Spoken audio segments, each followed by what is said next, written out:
Hi guys, it's me, Leah from Hollywood, coming at you live from my bedroom. My kids are in bed, so now I get to work. And I wanted to show you today how to change a color on an image. Maybe you want an orange bandana and glasses, or blue or pink. I don't mind if you change the colors. That's fine with me because I don't have time to go around and make all the different animals with all the different colored headbands and bandanas and glasses, and that would just be ridiculous. So if you can figure out how to do it, go for it. So the first thing that I wanted to show you, and first I'll start by saying that I am using Adobe Photoshop. I like Photoshop for working with colors, and it's great. It's not very good for when you're trying to add text to things. I don't, because I can't figure out how to move them around very well, so I use Illustrator for that, and I use Illustrator for vectors and lines, but I use Photoshop a lot more for the color part of it. So here I have my image, and I want to select the red color. So first what I want to do is go over here to this magic wand and make sure that it's selected. And then I can come over here and I can click on the red. Fabulous. But to make sure that I have all of that red selected and not just part of it, I'm going to go up to, let's see, at the top, you can't see the very top of my screen, but select color range. And so it'll pop up a box over here on the right, and it'll show you that you've got some red selected, and there, if I click on that, if I click over here, select some of the white. If I want to click all the black, I can click the black and it'll select it, but I don't want that, I want the red.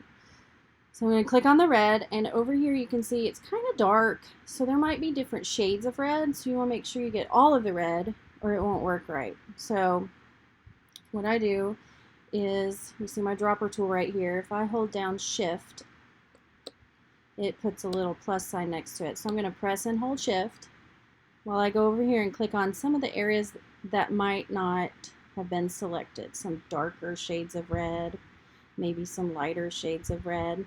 And I'm just going to click a few times to make sure I have all of my red. Also, over here on the right screen, you want to make sure that your fuzziness is all the way up to 200. If you take it down, it might not select all of the red.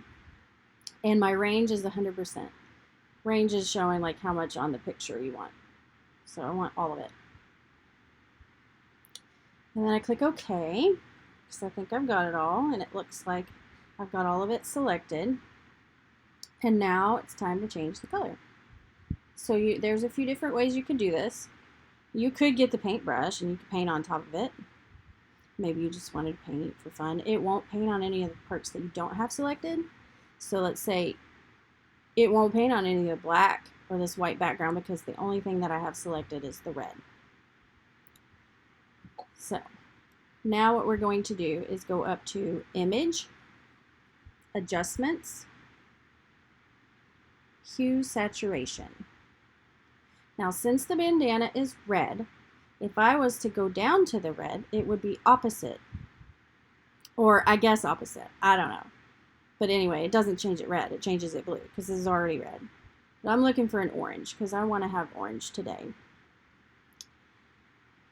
Because one of my friend's schools that she's at is a tiger with orange. So we're going to try to do that. And she wanted more of a burnt orange. So there's an orange. And that's not very burnt, it's kind of bright. So we're going to change the saturation down. If I went all the way, it would be gray. Because saturation means like how much color is in it. So we're going to move it down a little bit. It's still a little bright, so I might make it a little bit darker. If you go too dark, it goes brown, so we don't want that. Move it up a little bit until I get it right about where I want it. Let's change that. Yeah, play around with it until you find the right shade.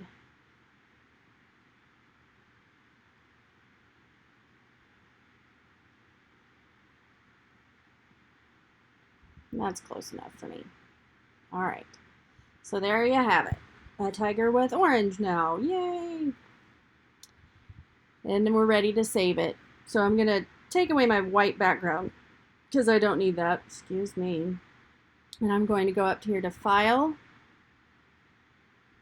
Don't click Save. You don't want to save over your original, right? So you're going to go to Save As. And then I've already done this video once, so it already knew. I screwed up on the first video, so I'm doing it again. So it already knows. I want to save it as Tiger with Orange Bandana to my desktop. You don't want to see my desktop. It's loaded with stuff. And then I don't want it to be Photoshop. I want to save it as a PNG. You could save it as a JPEG, but it'll have that white background. I like PNGs. And then I click Save. And then I would click OK. I'm not going to do that because I've already done it. But there you have it. Now your tiger has an orange glasses and orange bandana. Hope this has been helpful. Hope you learned something. Maybe you can try it out in a different program and let me know if it works for you. Maybe you have a different method that works for you. That's fabulous. This is how I do it, and I hope it helped. Happy crafting!